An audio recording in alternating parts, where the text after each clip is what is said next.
Pag-usapan natin itong aming naiisip o kadalasan namin na pagkwentuhan ng aking kaibigan at ng aking kasama dito sa aking trabaho. Mga kapwa ko dyan, OFW na nandito sa Saudi Arabia. Naisip nyo rin ba kung hanggang kailan lang kayo dito? Yung meron ba kayong certain age na hanggang 50 lang ako, magiging successful man ako o hindi, uuwi na ako ng Pilipinas? Yung mga ganong katanungan. Alam nyo ba, sa tuwing na pupunta ko ng syudad at mamamasyal, hindi lang sa pamamasyal yung ginagawa ko. May mga oras o may mga sandali talaga na napahinto ako at napaisip kapag may nakita kong kababayan natin na medyo masabi natin senior citizen na or kasing edad ng tatay mo. Minsan nga kinakausap ko pa, "Kabayan, saan ka dito? Saan ka sa Pilipinas?"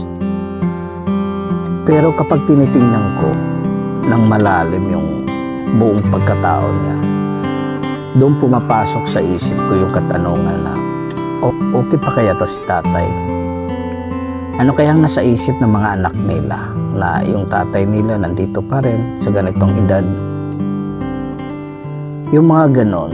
Tapos minsan natakot ka rin habang tumatagal ka dito. Natatakot ka rin na bumabaon dito sa ganitong sitwasyon, na manatili at manatili ka dito hanggat kaya mo pa. Kasi iisa lang yung kanilang mga rason, o wala naman akong gagawin sa Pilipinas, pabigat lang ako sa mga anak ko, okay lang dito kahit tumatanda, may sahod naman, may kita. Yung mga kadalasang mga sagot. Pero kung titingnan mo talaga, kung iisipin mo yung dahilan na yun, gustong-gusto na nila rin umuwi. Yun nga lang talaga nakapagpigil sa kanila kasi wala rin naman nakitang resulta doon sa kanilang pinagpaguran. Kaya siguro iniisip na lang nila na ito yung kanilang na lang yung rason talaga nila na dito na lang ako. Pero ang katotohanan naman doon sa kanilang mga rason ay wala talaga silang nakikitang napaganda ang kanilang sitwasyon o gumaganda ang kanilang sitwasyon sa Pilipinas. Kaya pinagtitiisan at pinagtsatsagaan na lang niya dito mamuhay at magtrabaho na magtrabaho hanggat kaya, hanggat hindi pa siya pinapauwi ng kumpanya, hanggat hindi dumating sa punto na magkasakit siya. Saka pa siguro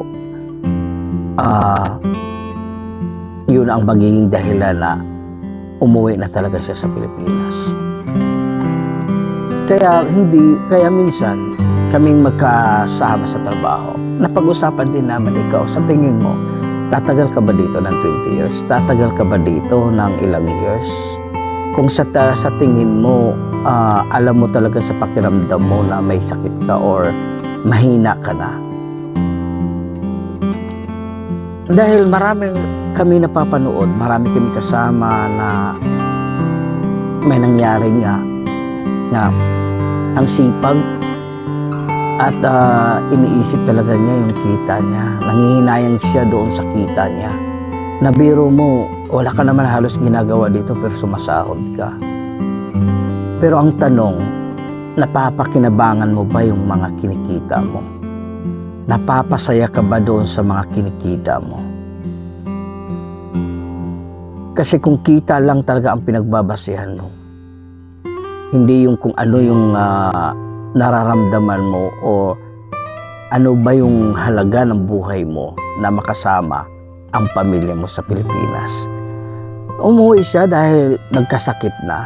So aanhin pa niya yung mga kayamanan o yung kita niya na malaki.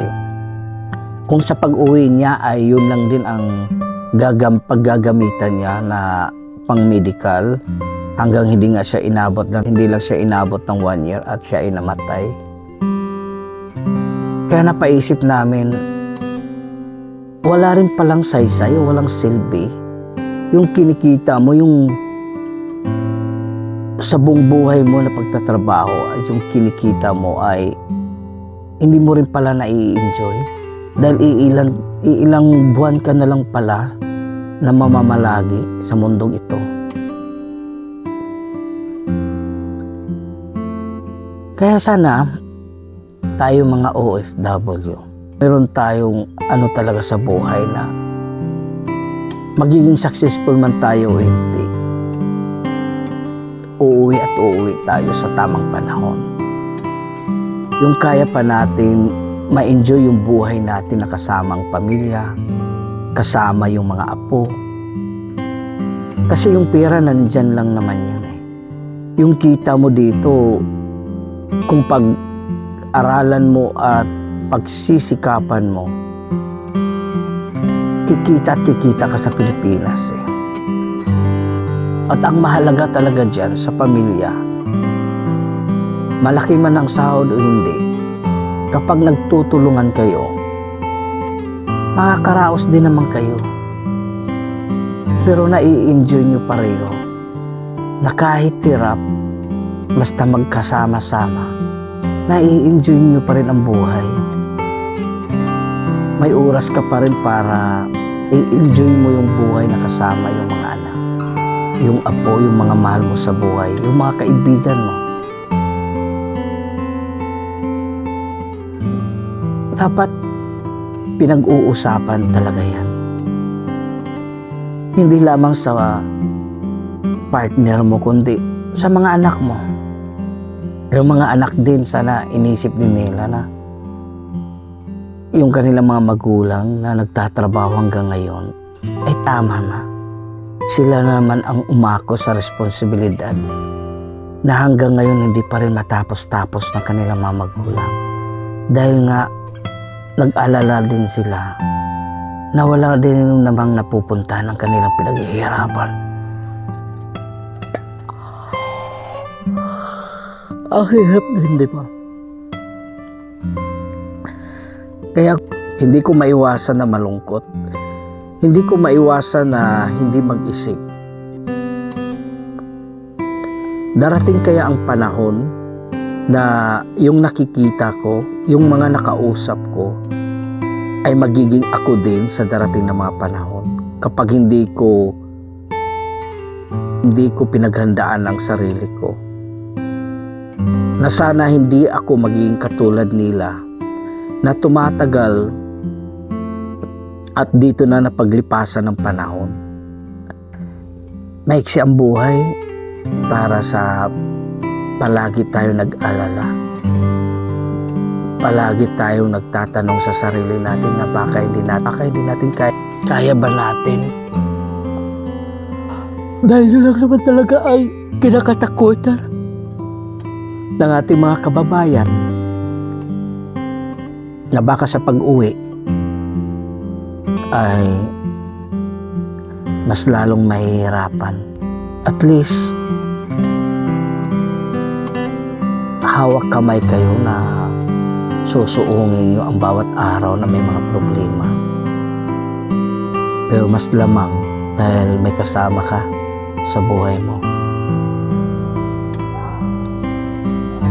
Sana mga kababayan, hindi pa naman huli na planuhin ang buhay natin kung hanggang kailan lang tayo dito. Hindi pa huli para isipin naman natin ang ating sarili. Kung sa tingin natin yung ating mga pagsusumikap, kung sa tingin natin itong ating ginagawa, kung hindi naman nagbunga o wala rin naman nangyayari, siguro panahon na nasubukan naman natin na doon muna tayo sa Pilipinas kasama ng ating mga mahal sa buhay, kasama ng ating mga anak, at doon muli tayo mag-uumpisa. Kasi baka sa pag-uwi natin, doon pa lang mangyayari yung mga pinaplano natin na hindi nangyayari habang nandito tayo sa ibang bansa.